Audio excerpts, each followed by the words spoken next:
The pain doesn't hit you all at once. It seeps in slowly, like water through the foundation of a house you spent decades building, until one day the whole structure threatens to collapse. That's what betrayal feels like when it comes from the people you literally gave life to. Don't forget to subscribe to the channel and comment where you're watching from.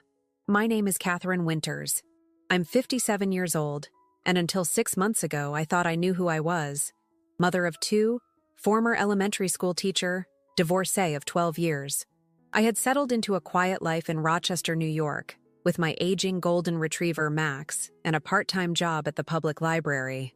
My apartment was small, but filled with books, plants, and photographs. So many photographs. Not that my children visited often. Madison, my daughter, lives in Boston with her husband, Richard, and my 2 grandchildren. She's a marketing executive for a pharmaceutical company, always too busy to call. And Jason, my son, settled in Chicago after college.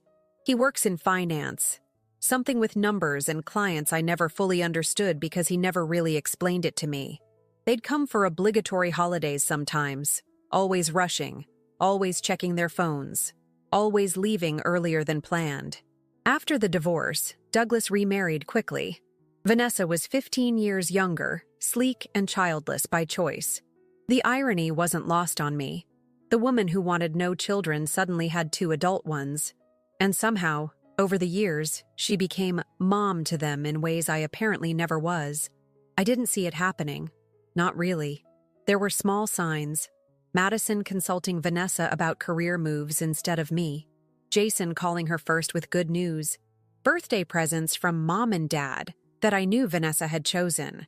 But I told myself it was natural. Vanessa was glamorous, connected, wealthy through both birth and marriage. Of course, my children would be drawn to that light. And Douglas had always been the fun parent, the weekend dad who took them to amusement parks while I enforced homework and vegetables. The Mother's Day invitation came 3 weeks before the event. Madison texted, not called, texted, saying they were all gathering at her vacation home on Lake Champlain. Douglas and Vanessa would be there, Jason and his new girlfriend too. The grandkids, Emma and Liam, were excited to see Grandma Ellie. Would I come? I shouldn't have. Something in me knew better. But there's a hunger in mothers that never quite goes away, a yearning to be needed that overrides self-preservation. So I drove the 6 hours to Vermont, stopping halfway to let Max stretch his legs. My car packed with thoughtful gifts and a homemade blueberry pie that had been Madison's favorite since childhood.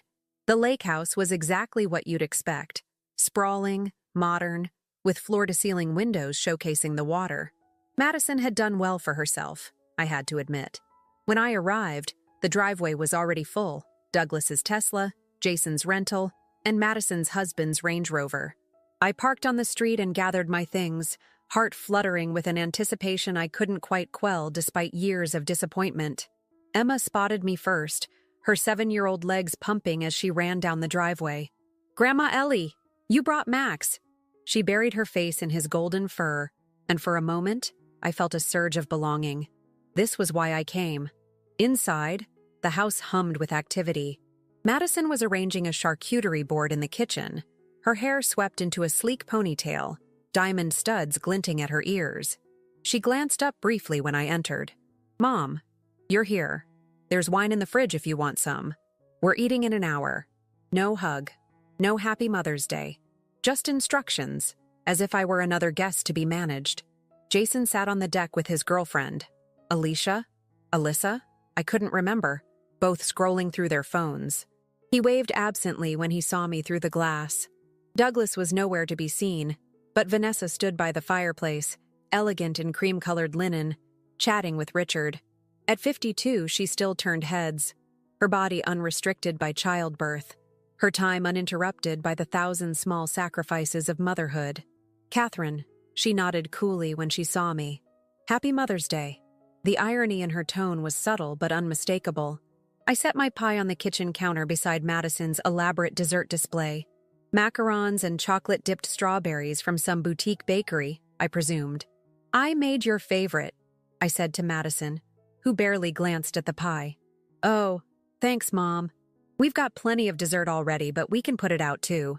The day unfolded with painful predictability. I sat on the periphery of conversations about vacation homes in Nantucket, private schools for the grandchildren, investment strategies I couldn't contribute to. When I mentioned my book club or the community garden I'd helped start, eyes glazed over. Madison and Jason exchanged glances, the kind siblings perfect when their mother has said something embarrassingly provincial. At dinner, Douglas finally appeared, silver-haired and distinguished in a way time hadn't granted me. He kissed my cheek with practiced cordiality. "Catherine, you look well." A lie, but a polite one. I'd gained weight since the divorce. My hair had grayed, my posture had begun to curve. Meanwhile, he played tennis 3 times a week and had a personal trainer. The meal was restaurant quality. Catered, Madison explained proudly, from the best bistro in Burlington. My homemade pie remained untouched on the counter as we ate tiramisu and drank espresso from tiny cups. "Grandma Vanessa took me shopping for my recital dress," Emma announced, twirling in a frilly pink confection I hadn't seen before. "Isn't it pretty?" "Beautiful," I said, swallowing hard. "When is your recital?" "It was last weekend," Madison interjected, not meeting my eyes. "We meant to invite you, but it was last minute, and we knew you were busy with your dog and everything." The dismissal stung, but I'd become adept at hiding wounds. I smiled and turned to Liam, asking about school, about his interest in dinosaurs that Madison had mentioned in passing months ago. He shrugged, more interested in his handheld game than in his maternal grandmother. Later, as the afternoon light softened over the lake, Madison suggested a family photo on the dock. "The light is perfect right now," she declared, shepherding everyone outside. I followed, trailing behind like an afterthought. Douglas stood with his arm around Vanessa. Jason positioned himself beside them, his girlfriend tucked against his side. Madison arranged her husband and children in the foreground. "Mom," she said, turning to me with a smile that didn't reach her eyes. "Can you take the picture?" I reached for the phone she extended, but Richard intervened. No, I've got a tripod and timer. Everyone can be in it." Relief flooded me as I moved to stand beside Madison. But she shifted, creating a space between herself and Douglas. "Actually, Mom, can you step aside? I want my real mother in this picture." Time suspended. The words hung in the air, tangible and sharp. Vanessa gracefully slid into the spot Madison had created, her arm linking with my daughter's with the ease of years of practice. I stood frozen, watching as they assembled. The perfect family portrait. Mother, father, children, grandchildren. No space for the woman who had carried those children inside her body, who had nursed them through nightmares and chickenpox, who had read "Good Night Moon" so many times she still knew it by heart. Everyone watched me. Silent. Waiting for tears. For a scene. For the emotional breakdown of a discarded mother. Instead, I smoothed my hair and smiled. Funny. Even ghosts know when to leave the frame. I walked back to the house alone, listening to the mechanical click of the camera behind me, marking the moment of my official erasure. Inside, I gathered my untouched pie, my purse, Max's leash. No one followed me.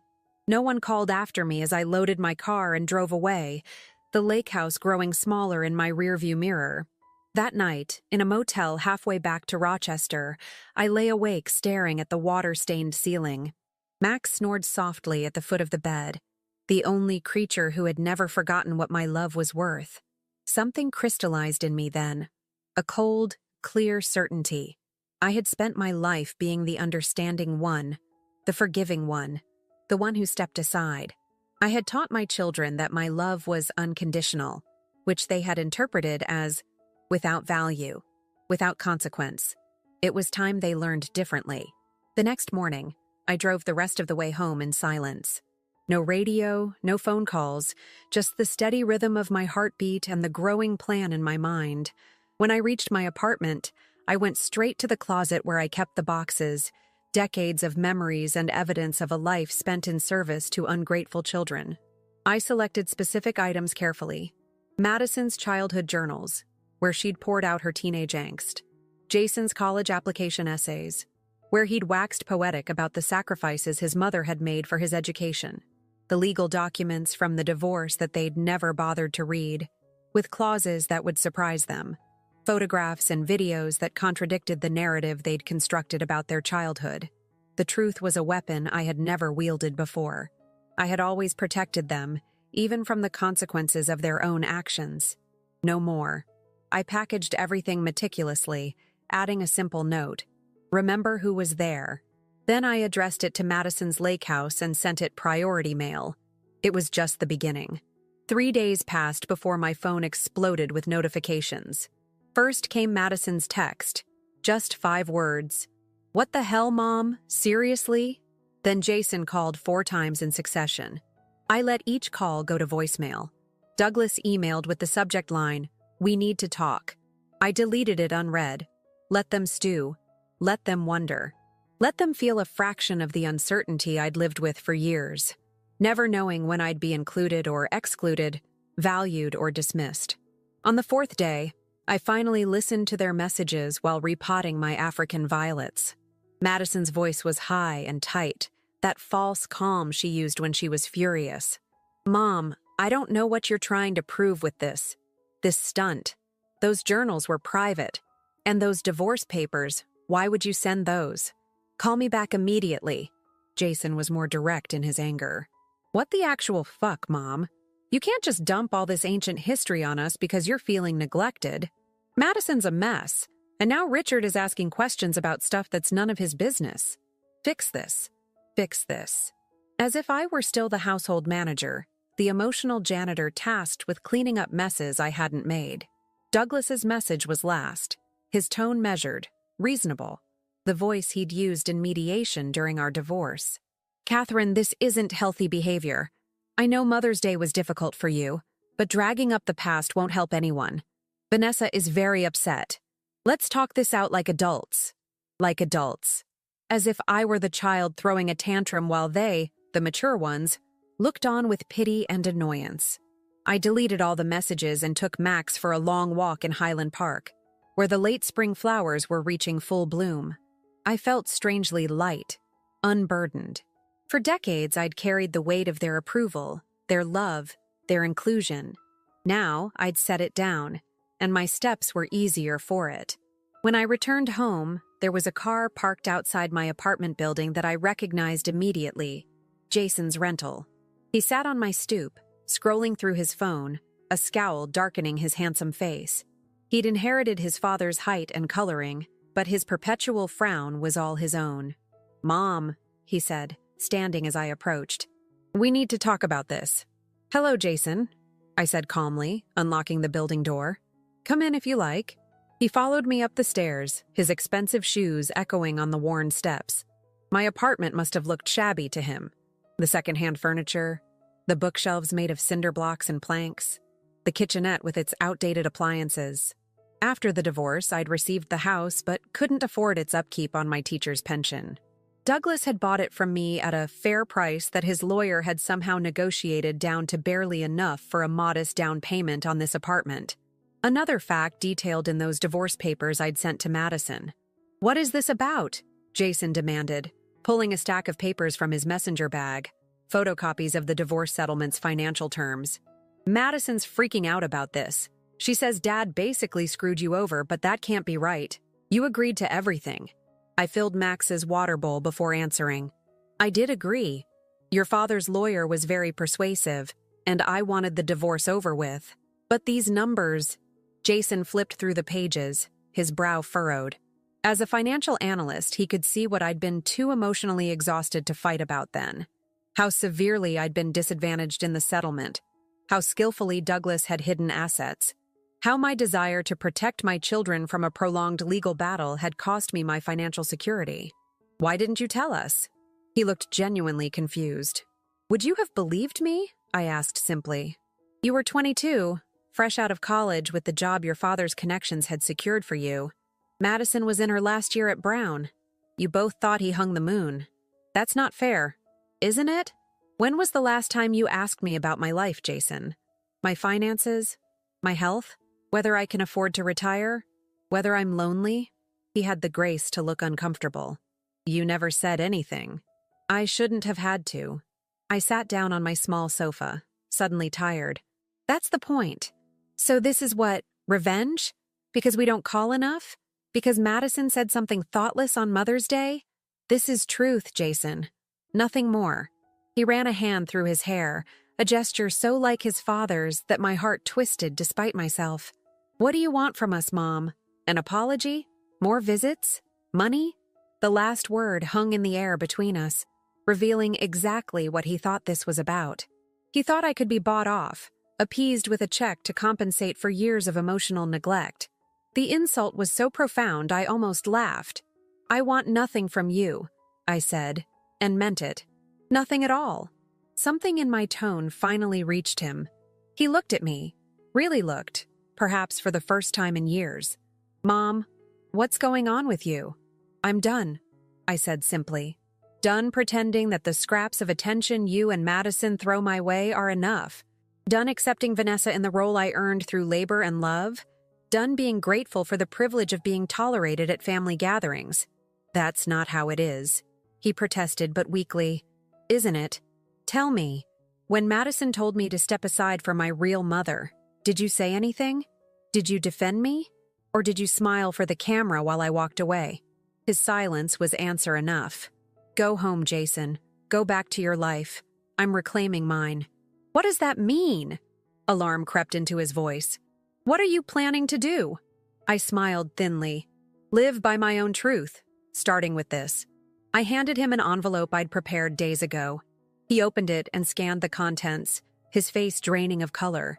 You can't be serious. This will destroy Madison's career. That would be unfortunate, I agreed, my voice level. Mom, these emails, they're from her work account. If these get out, yes, I'm aware. Her pharmaceutical company might take issue with her sharing confidential research data with her husband's investment firm. Insider trading, I believe they call it. How did you even get these? Madison used my laptop during Christmas 2 years ago. She forgot to log out of her email. I found them while cleaning up my files last year. I kept them, though I wasn't sure why at the time. Jason's hands were actually shaking. This isn't you, Mom. You don't do things like this. You don't know what I do anymore, Jason. You haven't for a long time. He stared at me as if seeing a stranger. Perhaps he was. I'll tell her, he said finally.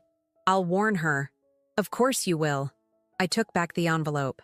And she'll deny everything. Call me crazy. Say I fabricated the emails. That's her choice. But the originals are safe with my lawyer, with instructions to send them to the SEC and her company's ethics board if anything happens to me. Are you threatening us? His voice was incredulous. I'm protecting myself, I corrected. Something I should have done years ago. He left shortly after, pale and shaken. I watched from my window as he made a call in his car, gesticulating wildly. Calling Madison, no doubt. Planning damage control. Let them scramble.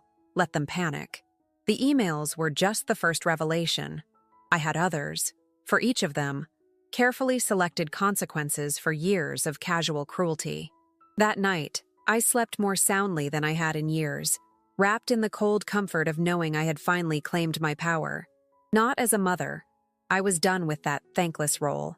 But as Catherine Winters, a woman with nothing left to lose and therefore, everything to gain. The next morning, I made a significant withdrawal from my savings account. Then I called a realtor. The realtor was surprised when I explained what I wanted. You're sure about this, Ms. Winters? In this market, your apartment could fetch at least 30% more if we listed it properly. I'm not interested in maximum profit, I told her. I'm interested in speed. She looked around my modest apartment, mentally cataloging its outdated features, her eyes lingering on the water stain in the corner of the ceiling. Cash buyer, as is sale, quick closing. I might have someone. An investor who converts these units to rentals. But the price is acceptable. I slid the paperwork back to her. I've made other arrangements. Other arrangements. Such a bland phrase for the complete dismantling of a life. I'd already given notice at the library, donated most of my furniture to a women's shelter, and begun the process of rehoming Max with my neighbor, Mrs. Petrovich, who adored him and had a fenced yard. My car was listed on Craigslist. My lease would end in 30 days. By the time my children realized what was happening, I would be gone. Madison called that evening, her voice sharp with barely contained fury. "What the hell are you doing? Jason told me about your little blackmail scheme." "It's not blackmail," I corrected her. "Just insurance." "Insurance?" she sputtered. "You're threatening to destroy my career. Over what? Some perceived slight at a family gathering? This is insane, Mom. Completely insane." "Is that your professional diagnosis?" I asked mildly. "Based on your psychology degree that I paid for?" "You didn't pay for it. Dad did. With money from our joint accounts, built over 20 years of marriage during which I worked while raising you and your brother. Money that should have been divided equally but wasn't. Did Jason show you the divorce papers?" Silence hummed on the line. "Then, that was between you and Dad. You signed those papers." "Yes, I did. A mistake I've had 12 years to regret. Just like I regret protecting you and your brother from the truth about your father." "What truth?" Her voice had a tremor now. "What are you talking about?" "Ask your father about Diane Reynolds." Another beat of silence. "Who?" "His assistant at the accounting firm. The real reason for our divorce, though certainly not the reason you were told." I could practically hear her mind racing, recalibrating the narrative she'd built around her parents' split. Douglas had presented it as a mutual decision, an amicable parting of ways between two people who'd grown apart. He'd been so reasonable, so mature about it all. I'd played along, absorbing Madison's and Jason's resentment when I'd sold the family home, accepting their assumption that I was the difficult one, the one who couldn't just move on as gracefully as their father had. "I don't believe you," Madison said finally. "Dad wouldn't—" "Your father did exactly what privileged men his age often do when facing their mortality," I interrupted. "He traded in for a newer model. And when I found out about the affair, he used every advantage, legal, financial, and emotional, to ensure I walked away with as little as possible." "This is ancient history," Madison protested, but her certainty had faltered. "Why bring it up now?" "Because history shapes the present, Madison. Your contempt for me didn't form in a vacuum. It was carefully cultivated by your father's narrative, by Vanessa's subtle undermining, by your own need to justify your choice to align with the winners. That's not what happened, isn't it? I want my real mother in this picture." "Your words, Madison, not mine." She made a sound of frustration. "It was one stupid comment. I didn't mean it like that." "Then how did you mean it?" My voice remained calm, detached. I was beyond hurt now, operating in a realm of cold clarity I'd never accessed before. "Explain to me how asking your biological mother to step aside for your stepmother could possibly be interpreted as anything but rejection." She had no answer for that. "The emails will remain secure as long as I remain undisturbed," I said after the silence had stretched uncomfortably long. "Consider it a boundary, Madison. The first one I've successfully enforced with you in decades." "Mom," her voice cracked slightly, "what do you want from us?" The same question Jason had asked, as if my actions must have a price, a condition that could be met to restore the status quo. "Nothing," I repeated the answer I'd given him. "Absolutely nothing." "I don't understand." "No," I agreed. "You don't." I ended the call and switched off my phone. Through my window, I could see the first stars appearing in the darkening sky. I thought of all the nights I'd spent pointing out constellations to Madison and Jason when they were small, spinning stories about the hunters and bears and heroes immortalized in the heavens. How wide their eyes had been. How trustingly they'd held my hands. Where had those children gone? When had they transformed into these entitled strangers who viewed me as either a problem to solve or an obligation to manage? The next morning, I met with my lawyer to finalize the amendments to my will. Harold Kleinman had been handling my modest legal affairs since the divorce. He'd argued against the settlement terms back then, warning me I was entitled to much more, but had respected my decision to sign anyway. Now, his bushy eyebrows shot up as I explained my new instructions. "Catherine, are you certain? This is quite drastic." "I'm certain, Harold." "Can you do it?" He scratched his balding head. "Legally, yes. It's your estate to distribute as you see fit. But have you considered the impact this will have on your children?" "Extensively," I assured him. "And you're proceeding anyway?" "I am." He sighed heavily, but began making notes. The trust for your grandchildren will remain intact? Yes, that doesn't change. They're innocent in all this. And the conditions regarding Madison and Jason? Exactly as I've outlined. They receive nothing. Not a penny. Not a photograph. Not a single memento. Unless they fulfill the requirements. Requirements they'll likely find humiliating, he observed. Requirements they'll find impossible, I corrected. That's rather the point. Harold gave me a long look over his reading glasses. Catherine, I've known you for 15 years. You've always been the most reasonable, forgiving person I've dealt with. This is out of character. Perhaps you didn't know me as well as you thought. I smiled thinly. Or perhaps I'm finally becoming the person I should have been all along. As I left his office, my phone buzzed with a text from Douglas. We need to talk. The kids are upset. Dinner tonight? 7 p.m. at Giovanni's? Giovanni's, our old date night restaurant, where he'd first told me he wanted a divorce. The presumption was so breathtaking, I nearly laughed aloud on the sidewalk. He thought he could summon me like a wayward employee, that I would come when called, eager for crumbs of his attention. I didn't bother responding. Instead, I drove to the bank and accessed my safe deposit box. Inside was a thumb drive containing every piece of evidence I'd collected over the years, but never used.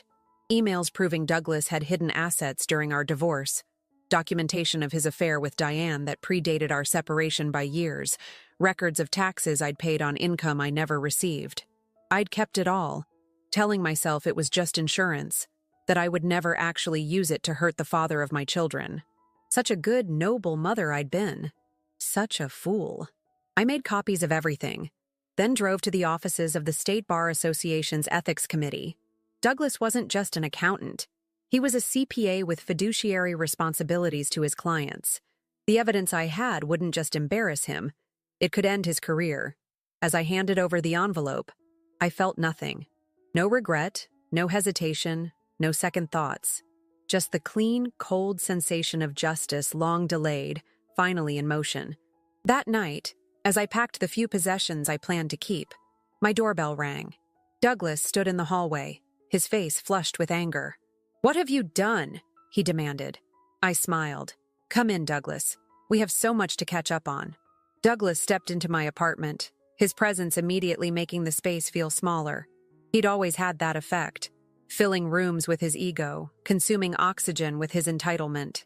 I noticed he'd chosen to wear the navy blazer I'd bought him for his 50th birthday, a calculated choice meant to remind me of better days. Such transparent manipulation. "You filed an ethics complaint against me?" His voice was low, controlled, but I could see the pulse hammering in his neck. "Have you lost your mind?" "I've found it, actually." I gestured to the single chair I hadn't yet donated. "Sit, if you'd like." He remained standing, taking in the half-packed boxes, the bare walls where photographs had once hung. "What is all this? Are you moving?" Very observant. "Where? When? Why haven't you told the kids?" I smiled at his mounting confusion. For decades, I'd been predictable, manageable, the steady counterweight to his impulsiveness, the responsible parent who handled the mundane details of life so he could focus on his career, his hobbies, his affairs.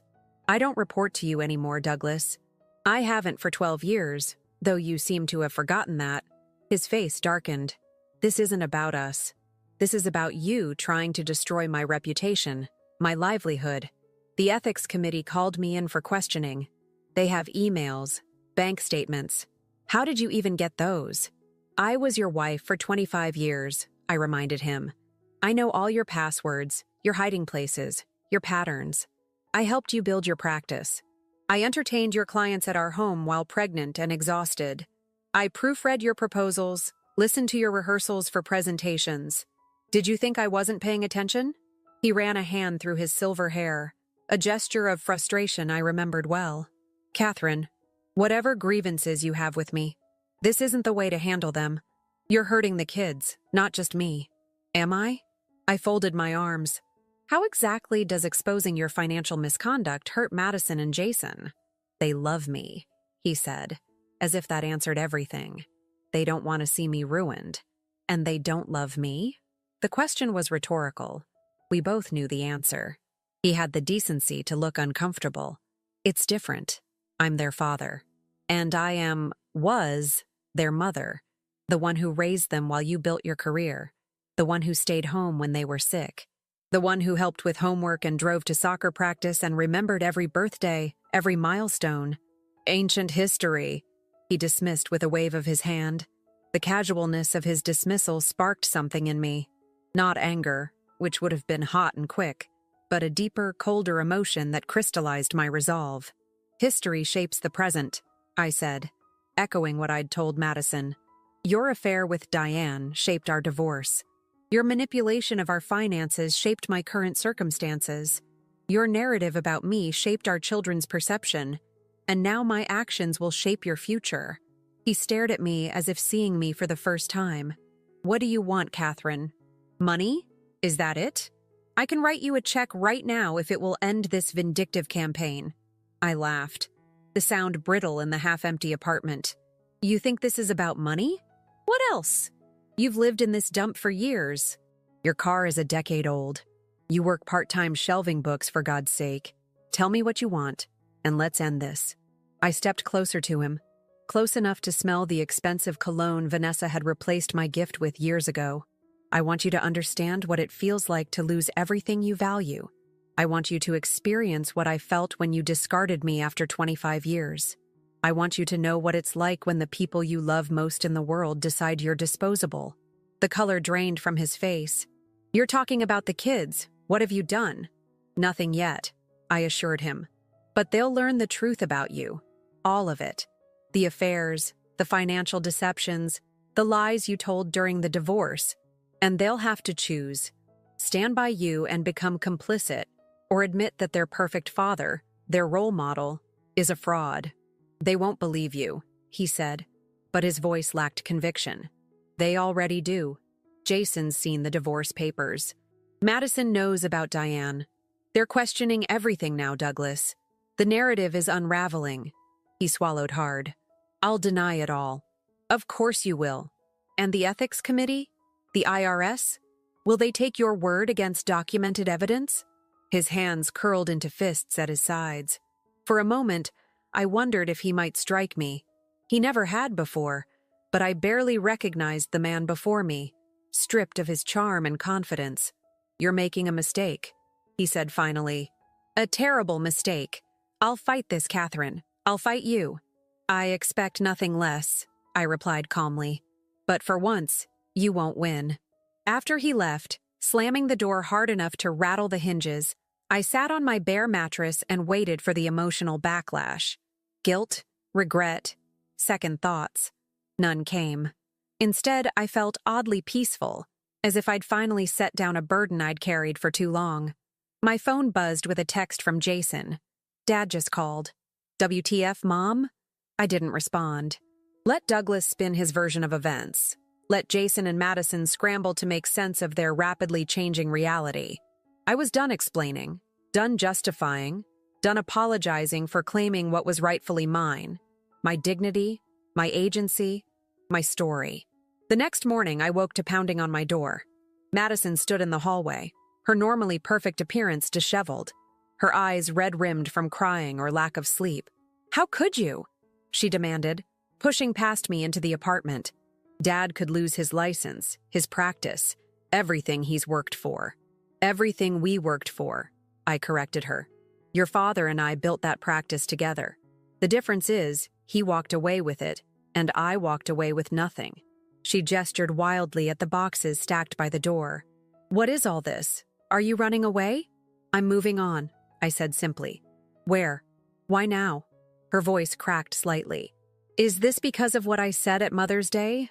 I've apologized for that. Have you? I tilted my head. I don't recall receiving an apology. She faltered. Well, I meant to. It was a stupid thing to say. I didn't mean it. But you said it, Madison. And everyone, including you, expected me to absorb it, to forgive it instantly, to continue in my role as the understanding mother who accepts whatever scraps of attention you deign to offer. That's not fair. No, I agreed. It wasn't fair. None of it was fair. Not the way your father ended our marriage. Not the way you and Jason gradually excised me from your lives. Not the way all of you treated me at the lake house. She sank onto the single remaining chair, suddenly looking very young and lost. Mom, what do you want from us? Just tell me, and we'll do it. The same question. For the third time. They still didn't understand that this wasn't a negotiation, that I wasn't establishing terms for reconciliation. I want nothing from you, I repeated. Not your time, not your attention, not your performative guilt. I've spent decades wanting things from you, Madison, hoping for a closeness that never materialized, waiting for recognition that never came. I'm done waiting. So that's it? She looked up, her eyes wet. You're just cutting us off? Destroying Dad's life? Walking away from everything? I'm choosing myself, I corrected her. For the first time in 57 years, I'm putting my needs first. What about our needs? She asked, her voice small. The question was so breathtakingly self-centered that I nearly laughed. Even now, facing the disintegration of her carefully constructed family narrative, Madison's first thought was for herself. Your needs? I echoed. You and Jason are adults with successful careers, supportive spouses, and financial security. Your father has a wife who adores him, and a retirement account that, despite his best efforts to hide it, contains enough to keep you all comfortable for decades. What needs, exactly, do you think I should be prioritizing here? She had no answer. The movers come tomorrow, I said, glancing at my watch. I need to finish packing. Madison stood shakily. You're really doing this? I am. The family will never recover, she said, a last desperate attempt to sway me. This will destroy us. I met her gaze steadily. The family you wanted doesn't include me, Madison. You made that perfectly clear. I'm simply acknowledging what has been true for years. She left in tears. Another dramatic exit in a long line of dramatic exits. I remembered her teenage door slammings, her collegiate huffs of frustration when I failed to understand her evolving worldview, her adult sighs of exasperation when I asked questions about her work that she deemed too simplistic. Always walking away from me and always expecting me to be there when she deigned to return. Not anymore. That afternoon, the realtor called with news. The cash buyer had agreed to my terms. We could close in 3 days. I signed the preliminary paperwork electronically, then took Max for one last long walk through the neighborhood we'd called home for over a decade. Tomorrow, everything would change. The thought should have terrified me, but instead, it filled me with a strange, fierce joy. For the first time in my life, I was writing my own story.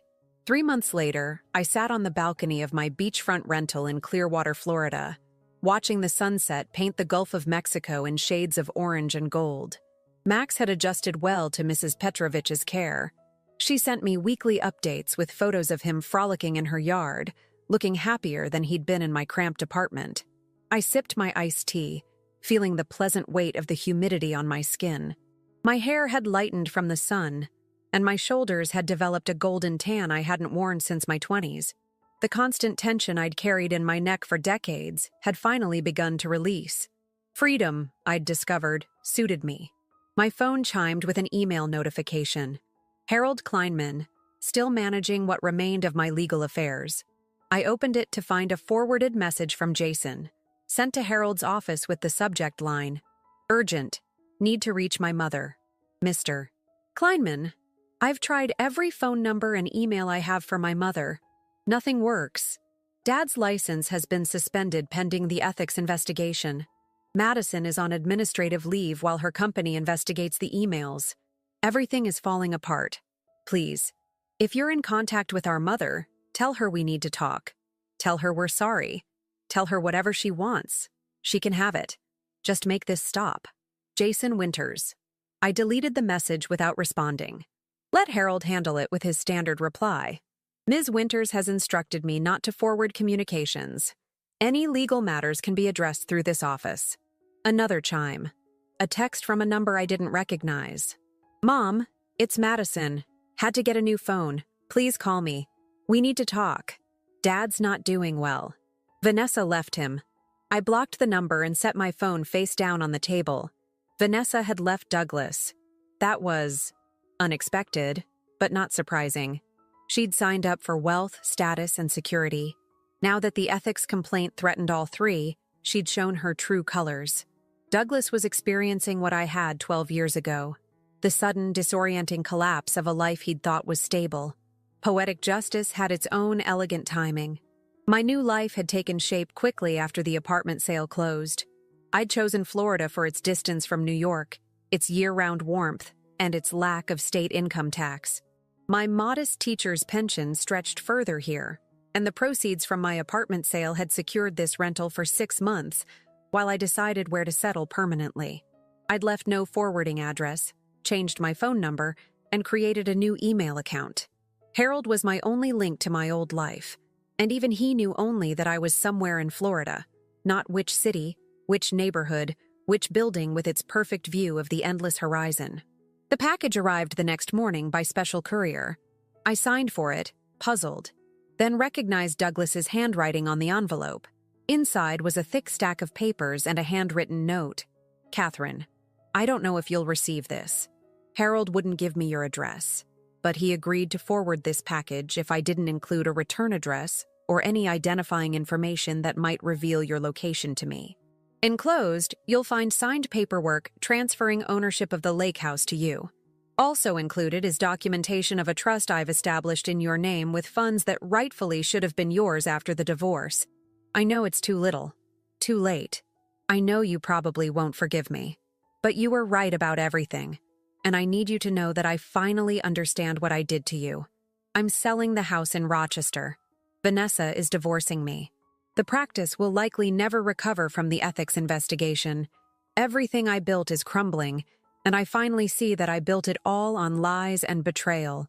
Of you, most of all. The kids are devastated. Madison's job is in jeopardy. Jason's girlfriend left him after he had a meltdown at work. They miss you.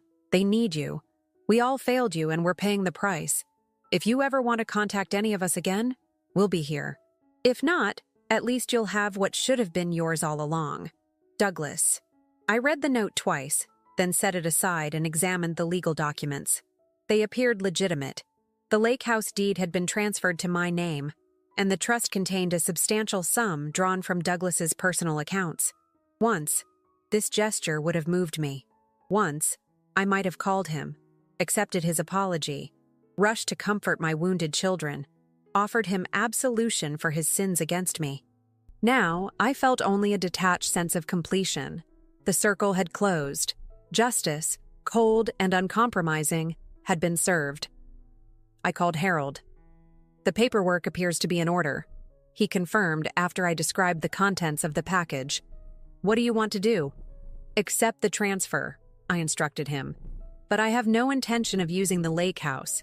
Sell it and donate the proceeds to the women's shelter on Oakmont Street, anonymously. And the trust? I considered this longer. Set aside college funds for Emma and Liam. The rest can go to a scholarship for single mothers returning to school. Again, anonymously. Harold was silent for a moment. Catherine, that's nearly $2 million. I'm aware, I said. I don't need it. I don't want it. Your children are suffering, he said carefully. Madison could lose her career. Douglas is facing potential criminal charges. Jason is apparently having some sort of breakdown. A word from you could— No, I interrupted him. No intervention, no rescue, no absolution. This revenge has cost them everything, Catherine. Not revenge, Harold. Consequences. There's a difference. They're your children. He tried once more. No matter what they've done. They were my children, I corrected him. Now they're just adults experiencing the results of their choices, as we all must. After ending the call, I walked along the shoreline, letting the warm waves wash over my bare feet. Seagulls wheeled overhead, their cries like laughter in the salt-tanged air. An elderly couple strolled hand in hand in the distance, their bodies curved toward each other like parentheses around a shared life. I felt a momentary pang, not of regret, but of recognition. That could have been Douglas and me, in another life. A life where fidelity mattered, where sacrifice was honored, where mothers weren't rendered invisible once their usefulness ended. That evening, a final email arrived from Harold. Madison and Jason had appeared at his office, demanding to know if he'd forwarded Douglas's package. When he confirmed he had, they'd left their own letters for me. Harold had scanned them and attached them to his message, asking if I wanted the originals forwarded. I hesitated before opening the attachments. Their words couldn't hurt me anymore, but they could still disturb the peace I'd found. Madison's letter came first, her handwriting shakier than I remembered. "Mom, I don't know if you'll ever read this, but I have to try. Everything's falling apart. The ethics committee is investigating Dad. The SEC is looking into Richard's trades based on information I shared. We might both face charges. Vanessa left Dad and took half of what he had left. I said something unforgivable at the lake house. I've replayed that moment 1,000 times, wishing I could take it back. The truth is, I was showing off for Vanessa. I've spent years trying to impress her, to be the daughter she never had, to prove I was sophisticated enough for her world. And in doing so, I threw away the mother who actually raised me, who loved me unconditionally. I understand now what Dad did to you in the divorce. I understand the sacrifices you made for us. I understand that I became complicit in erasing you from our family narrative. Please come back. Please help us fix this. I'll do anything, to make this right. Your daughter, if you'll still have me." Madison Jason's letter was briefer, more direct. "Mom, I know we don't deserve your forgiveness. I know we treated you like you didn't matter. I know I stood by and said nothing while Madison hurt you at the lake house. Dad told us everything, about Diane, about hiding assets during the divorce, about how he manipulated us to take his side. I've never seen him like this. He's broken. We're all broken. I don't know if you'll ever see this letter. I don't know if you care anymore. But I need you to know that I understand now what we did to you. And I'm sorry. So fucking sorry. Jason." I closed my laptop and walked out onto the balcony. The moon had risen, casting a silver path across the dark water. In the distance, lightning flickered silently over the gulf, a storm approaching, but still far off. Their words washed over me without penetrating. Their pain was real, their regret genuine, their need for reconciliation desperate, and none of it touched me. The woman who would have rushed to their rescue, who would have forgiven all, who would have gathered them in her arms and soothed their hurts, that woman was gone. In her place stood Catherine Winters, a woman who had finally learned the value of her own life, her own peace, her own dignity. I lifted my face to the breeze coming off the water. Tomorrow, I would look at real estate listings. Perhaps a small house with a garden. Perhaps a condo with a view like this one. Perhaps somewhere further away. Arizona, New Mexico. Places of stark beauty and reinvention. The only certainty was that I wouldn't go back. Not to Rochester. Not to the roles I'd occupied. Not to the woman I had been. Douglas, Madison, Jason. They would rebuild their lives or they wouldn't. They would learn from this reckoning or they wouldn't. They would become better people or they wouldn't. Their story was no longer my responsibility. My phone buzzed with a text from my new neighbor, a retired librarian who had invited me to join her book club. "Still on for tomorrow night? We're discussing the year of magical thinking." I smiled and texted back. Wouldn't miss it. As I prepared for bed, I caught my reflection in the bathroom mirror. The woman who gazed back at me seemed younger somehow, unburdened, her eyes clear and direct. I hardly recognized her. Or perhaps I was finally seeing her clearly for the first time. Catherine Winters, not defined by motherhood or marriage or sacrifice, but by her own quiet strength, her newfound freedom, her refusal to be erased. In the morning, the storm had passed, leaving the air washed clean. I walked along the shore, watching pelicans dive for fish in the shallows. A child flew a kite shaped like a dragon, its long tail snapping in the breeze. An older woman painted the seascape at an easel planted in the sand, her face intent, absorbed in creation. I found a perfect shell, spiraled and iridescent, and held it to my ear. The ocean's roar inside it reminded me of something my own mother had once told me. You can spend your whole life giving yourself away, piece by piece, until there's nothing left. Or you can learn to keep something sacred for yourself. It had taken me 57 years to understand what she meant. To learn that love without boundaries isn't love at all, it's erasure. to discover that forgiveness without accountability isn't grace. It's permission to be harmed again. I placed the shell carefully in my pocket and turned toward home, my new home, the one I had chosen for myself. Behind me, footprints in the wet sand filled with seawater and disappeared, erased by the endless tide.